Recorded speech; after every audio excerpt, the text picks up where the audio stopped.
Students, welcome to my YouTube family.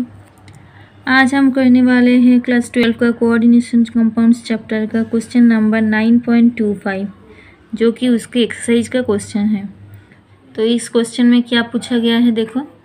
Explain the violet colour of the complex TiH2 ऊपर charge कितने हैं 3+ on the basis of crystal field theory. तो इस question का मतलब क्या है? इस क्वेश्चन का मतलब है जो TiH2 3+ है ये क्या कलर शो करता है?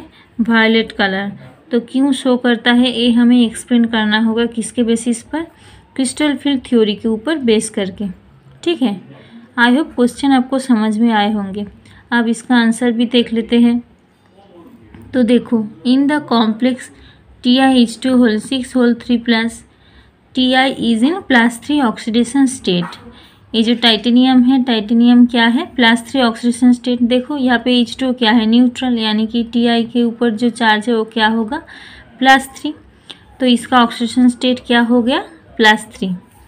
That is D1 system. Titanium का जब +3 ऑक्सीडेशन स्टेट होता है तो उसका सिस्टम क्या होता है? D1 सिस्टम, यानी कि d ऑर्बिटल्स में सिर्फ एक ही इलेक्ट्रॉन्स होते हैं, यानी कि d ऑर्बिटल में सिर्फ एक ही इलेक्ट्रॉन होते हैं। So there has a possibility of electronic transition. तो एक इलेक्ट्रॉन होते हैं मतलब क्या है? ये इलेक्ट्रॉनिक ट्रांजिशन करते हैं।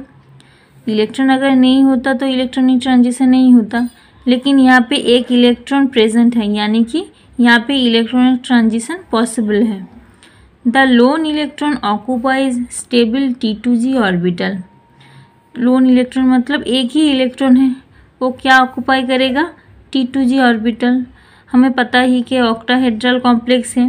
यहाँ पे देखो TiH2 तो ऑक्टाहेड्रल कॉम्प्लेक्स किस तरह से स्प्लिट होता है? किस तरह का स्प्लिट होता है? एक होता है T2g और एक होता है Eg। जो T2g होता है वो क्या होता है? नीचे की तरफ होते हैं और ऊपर क्या होते हैं? Eg। तो यहाँ पे जो एक इलेक्ट्रॉन है क्या करते हैं? ये more stable T2g orbital occupy करते हैं। When it absorbs energy of light, it get excited and goes to the higher Eg state। तब क्या करते हैं? जब वो एनर्जी एब्जॉर्ब करते हैं तो ये क्या करते हैं? एक्साइटेड हो जाते हैं। तो ये क्या करते हैं? ऊपर का जो Eg स्टेट है, Eg लेवल पर चला जाता है।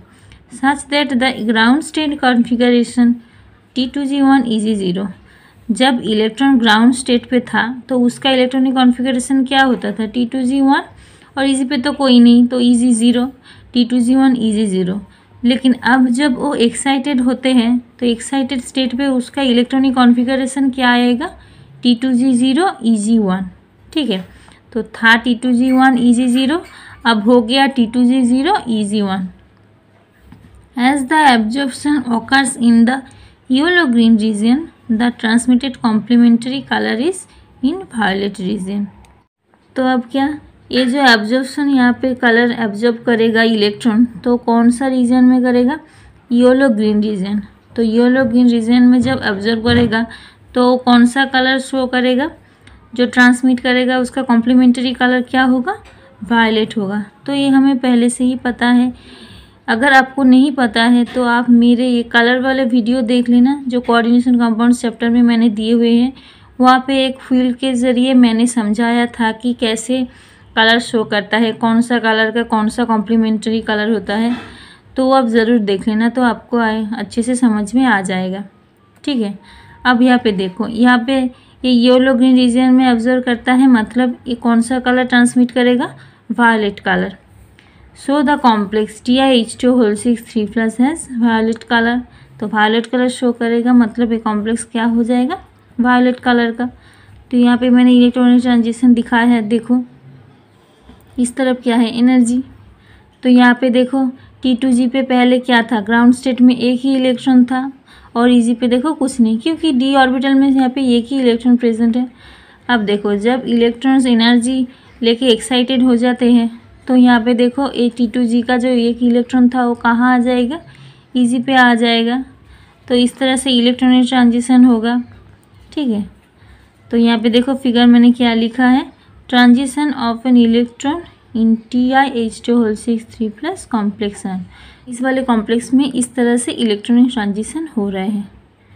आई होप आपको ये आंसर अच्छे से समझ में आए होंगे। तो चलो नेक्स्ट वाला क्वेश्चन देख लेते हैं। नेक्स्ट क्वेश्चन क्या है 9.26 what is meant by the chelate effect, give an example. इसका मतलब चिलेट इफेक्ट क्या है उसका एक एग्जाम्पल देने को बोला है।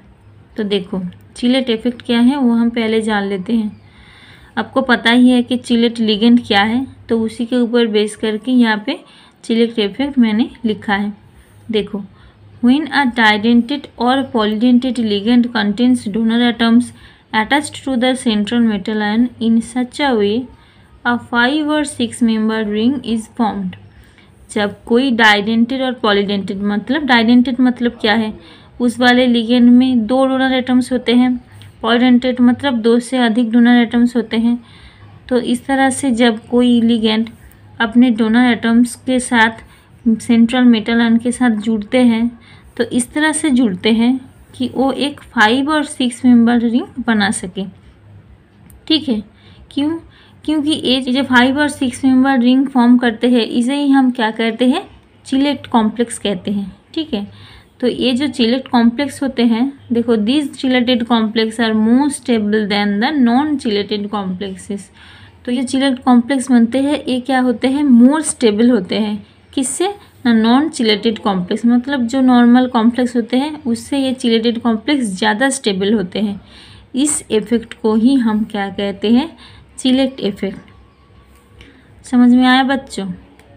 मैं एक बार फिर से बता देती हूँ। जब कोई डाइडेंटेट और पॉलीडेंटेट लिगेंड क्या करते हैं, सेंट्रल मेटल आयन के साथ इस तरह से जुड़ते हैं कि वो एक 5 और 6 मेंबर रिंग बना सके। तो ये जो 5 और 6 मेंबर रिंग बना रहा है तो इसे ही क्या कहते हैं, चिलेट कॉम्प्लेक्स। और ये चिलेट कॉम्प्लेक्स क्या है, मोर स्टेबल होते हैं than the non chelated complexes. इस इफेक्ट को हम क्या कहते हैं, चिलेट इफेक्ट। ठीक है, देखो एग्जाम्पल की मदद से अच्छे से समझते हैं। तो यहाँ पे मैंने देखो 2 कॉम्प्लेक्स लिए हुए हैं। एक है CD CH3NH2 ऊपर क्या है 2+, और दूसरा क्या है CDEN2 ऊपर क्या है 2+। ये 2 कॉम्प्लेक्स है। तो 2 कॉम्प्लेक्स के बीच ये जो CDEN2 है ये क्या होते हैं, मोर स्टेबल।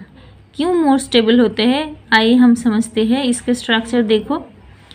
तो पहले वाला देखो CDCH3NH2 इसका स्ट्रक्चर क्या है, CD। और CH3NH2 ये क्या है, मोनोडेंटेट लिगेंड है, मतलब इसके पास एक ही डोनर एटम्स है जो किसके पास है, नाइट्रोजन के पास। तो इसके ये सेंट्रल मेटल आयन के साथ जुड़ रहे हैं। तो यहाँ पे देखो 4 CH3NH2 है, तो 4 चारों तरफ जुड़े हैं। तो ये हो गया इस तरह का कॉम्प्लेक्स। अब दूसरा वाला देखो, दूसरा वाला क्या है CDEN2। ये जो EN होते हैं वो क्या होते हैं, इथिलीन डायमीन। ये क्या है, एक डाइडेंटेट लिगेंड है, यानी कि इसके पास 2 डोनर एटम्स है। तो यहाँ पे देखो ये एक EN है और एक EN है। तो यहाँ पे देखो एक EN के पास 2 डोनर एटम्स है। ठीक है, यहाँ पे 2 और यहाँ पे 2। तो इस तरह से क्या करते हैं, यहाँ पे देखो कितने मेंबर रिंग बनाए हैं, 1 2 3 4 5 मेंबर रिंग, और इधर भी 5 मेंबर रिंग। तो ये जो रिंग की स्ट्रक्चर में बना रहा है, तो इस तरह का कॉम्प्लेक्स को हम क्या कहते हैं, चिलेट कॉम्प्लेक्स। और ये जो कॉम्प्लेक्स होते हैं ये क्या होते हैं, ज़्यादा स्टेबल होते हैं। क्यों? क्योंकि ये हर तरह से जुड़े हैं, रिंग के फॉर्म में हैं, और ये क्या है, खुले खुले हैं, इसीलिए ये ज़्यादा स्टेबल है और ये कम स्टेबल है। ठीक है, इसे ही हम क्या कहते हैं, चिलेट इफेक्ट। आई होप आपको अच्छे से समझ में आए होंगे। ये अब नेक्स्ट क्वेश्चन देख लेते हैं। नेक्स्ट क्वेश्चन क्या है 9.27। यहाँ पे क्या दिए हुए है, discuss briefly giving an example in each case the role of coordination compounds. मतलब ये जो कोऑर्डिनेशन कंपाउंड्स हमने अब तक पढ़ा है इसका रोल, किस किस के ऊपर इसका रोल है, यानी कि ये कोऑर्डिनेशन कंपाउंड्स किस में हेल्प करते हैं, तो ये हमें डिस्कस करना होगा एग्जाम्पल की मदद से। तो देखो पहला वाला क्या दिए हुए है, बायोलॉजिकल सिस्टम, यानी कि हमारे शरीर में इसका क्या रोल है ये हमें बताना है। तो देखो मैंने लिखा है, देखो coordination compounds are of great importance in biological systems. तो बायोलॉजिकल सिस्टम में इसका बहुत ही ज़्यादा इम्पोर्टेंस है। तो आइए देख लेते हैं इसका क्या क्या इम्पोर्टेंस है। यहाँ पे एक ही एग्जाम्पल देने को बोला है, मैंने यहाँ पे 2-3 दिए हुए हैं, आपको जिस तरह जो भी याद रहेगा वो आप लिख देना। तो देखो पहला वाला इम्पोर्टेंस क्या है, the coordination compound of magnesium is responsible for photosynthesis. तो देखो यहाँ पे जो कोऑर्डिनेशन कंपाउंड है वो coordination compound of magnesium, magnesium का जो कोऑर्डिनेशन कंपाउंड है जो हमें पता ही है उसका नाम क्या है, क्लोरोफिल। क्लोरोफिल किसका कोऑर्डिनेशन कंपाउंड है, मैग्नीशियम का। तो ये क्लोरोफिल किस में हेल्प करते हैं, फोटोसिंथेसिस में, ये तो हम सब लोगों को ही पता है। ठीक है, फोटोसिंथेसिस में क्या करते हैं, मैग्नीशियम का कोऑर्डिनेशन कंपाउंड क्लोरोफिल हेल्प करते हैं। अब दूसरा देखो, जो हीमोग्लोबिन होते हैं, haemoglobin the red pigment of blood which acts as oxygen carrier is a coordination compound of iron। जो हीमोग्लोबिन होते हैं हमारे ब्लड में वो क्या किस तरह से काम करते हैं, ऑक्सीजन कैरियर, ऑक्सीजन को एक जगह से दूसरी जगह ले जाते हैं। तो वो कैसे बनता है, वो आयरन के कोऑर्डिनेशन कंपाउंड से बनता है, क्या, हीमोग्लोबिन। ये हो गया दूसरा इम्पोर्टेंस। तीसरा देखो, तीसरा क्या है, विटामिन B12 जिसका केमिकल नेम क्या है, cyanocobalamin. The anti pernicious anaemia factor is a coordination compound of cobalt. ये जो विटामिन B12 है एक किसका कोऑर्डिनेशन कंपाउंड है, कोबाल्ट का, जिसका केमिकल नेम क्या है, साइनोकोबालामिन। तो ये किस तरह से काम करते हैं, ये जो विटामिन B12 ये होते हैं एंटी पर्नीशियस एनीमिया फैक्टर, मतलब पर्नीशियस एनीमिया को रोकते हैं विटामिन B12। ठीक है, तो ये हो गया इसका बायोलॉजिकल इम्पोर्टेंस। अब दूसरा देखो, दूसरा क्या है, मेडिसिनल केमिस्ट्री, यानी कि मेडिसिन में इसका क्या रोल है ये हमें लिखना है। तो देखो, there is growing interest in the use of chelate therapy in medicinal chemistry. तो हमने अभी अभी देखा है कि चिलेट कॉम्प्लेक्स क्या होते हैं। तो इस तरह से चिलेट थेरेपी को हम क्या करते हैं, मेडिसिनल केमिस्ट्री में आजकल यूज़ कर रहे हैं। तो देखो इसका एक एग्जांपल देख लेते हैं। पहला एग्जांपल क्या है, an example is the treatment of problems caused by the presence of metals in toxic proportions in plant by animal systems. तो एक एग्जांपल क्या है, यहाँ पे क्या है, the presence of metals in toxic proportion in plant by animal system. ये जो प्रोपोर्शन होते हैं प्लांट और एनिमल के बीच, तो इसका हम क्या करते हैं, यहाँ पे ट्रीटमेंट करते हैं। Thus excess of copper and iron are removed by the chelating ligands D-penicillamine and dysferrioxime V via the formation of coordination compounds। तो यहाँ पे हम क्या करते हैं, प्रोपोर्शन कैलकुलेट करते हैं। तो प्रोपोर्शन जिस तरह से हमें मिलता है तो इसे हमें क्या पता लगता है कि वहाँ पे क्या होते हैं, अगर कॉपर एक्सेस होते हैं एंड आयरन एक्सेस होते हैं तो हमें रिमूव करना पड़ता है। किस तरह से रिमूव करेंगे ना, चिलेटिंग लिगेंड्स, माने इस तरह की लिगेंड्स क्या करते हैं, चिलेट कॉम्प्लेक्स बना के आयरन के साथ या कॉपर के साथ बना के क्या करते हैं, उसे वहाँ से निकाल लेते हैं। तो और एक क्या है, चिलेटिंग लिगेंड डिसफेरियोक्सिम बी। ठीक है, by the formation of coordination compound. तो कोऑर्डिनेशन कंपाउंड फॉर्मेशन के द्वारा ये क्या करते हैं, ये जो एक्सेस कॉपर और आयरन होते हैं इसको निकाल लेते हैं। तो इस तरह से यहाँ पे चिलेट थेरेपी यूज़ होते हैं। अब देखो दूसरा एग्जांपल भी देख लेते हैं। देखो नेक्स्ट देखो, EDTA is used in the treatment of lead poisoning. जो कोऑर्डिनेशन कंपाउंड EDTA है ये क्या करेगा, ये जो लेड पॉइजनिंग होते हैं इसमें क्या करते हैं, ट्रीटमेंट के तौर पे हम यूज़ करते हैं।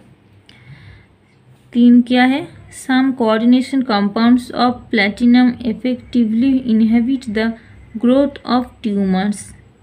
जो कोऑर्डिनेशन कंपाउंड से किसका, प्लैटिनम का कोऑर्डिनेशन कंपाउंड से कुछ जो क्या करते हैं, जो ट्यूमर को ग्रोथ है वो इनहिबिट करते हैं, उसे ग्रोथ नहीं होने देते हैं।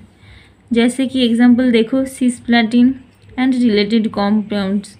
ये जो सिस्प्लैटिन होते हैं ये आप याद रखना, ये शॉर्ट क्वेश्चन में भी पूछे जाते हैं। ये जो सिस्प्लैटिन होते हैं किसका कोऑर्डिनेशन कंपाउंड है, प्लैटिनम का। तो ये क्या करते हैं, ट्यूमर्स की ग्रोथ को रोकता है। ठीक है, अब देखो 3 क्या है, एनालिटिकल केमिस्ट्री। एनालिटिकल केमिस्ट्री में हमें क्या देखने को मिलेगा, देखो coordination compounds find use in many qualitative and quantitative chemical analysis. जो केमिकल एनालिसिस होते हैं क्वालिटेटिव एंड क्वांटिटेटिव, दोनों एनालिसिस में कोऑर्डिनेशन कंपाउंड हम यूज़ करते हैं। देखो पहला एग्जांपल देखो क्या है, the familiar colour reactions given by metal ions with a number of ligands specially chelating ligands as a result of formation of coordination entities form the basis for their detection and estimation by classical and instrumental methods of analysis। तो यहाँ पे देखो the familiar colour reaction given by metal ions, मतलब ये जो metal ions होते हैं, central metal ions क्या करते हैं, लिगेंड्स के साथ जब जुड़ते हैं तो क्या करते हैं, जब कोऑर्डिनेशन कंपाउंड बनाते हैं तो कोऑर्डिनेशन कंपाउंड बनाने के दौरान वो क्या करते हैं, कुछ कलर शो करते हैं। इस कलर को देखकर हम, इससे हमें पता चलता है, हम उसे डिटेक्ट कर सकते हैं मेटल को, ठीक है, और हम एस्टिमेट भी कर सकते हैं। तो इस तरह से यहाँ पे कोऑर्डिनेशन कंपाउंड यूज होते हैं। जैसे कि देखो यहाँ पे एग्जांपल दिए हुए हैं, example of such reagents include EDTA, DMG, DMG का मतलब dimethyl glyoxime, alpha nitroso beta naphthol, cupron etcetera. ठीक है, तो ये सारे एग्जाम्पल आप याद कर लेना, ये शॉर्ट क्वेश्चन में पूछे जाते हैं। तो इस तरह से हम क्या करते हैं, एनालिटिकल केमिस्ट्री में कोऑर्डिनेशन कंपाउंड यूज़ करते हैं। लास्ट वाला देखो, एक्सट्रैक्शन और metallurgy of metals. Metallurgy of metals मतलब मेटल्स का जो एक्सट्रैक्शन होते हैं उसमें हम कोऑर्डिनेशन कंपाउंड कैसे यूज़ करते हैं। तो देखो coordination compounds find use in metallurgy of metals.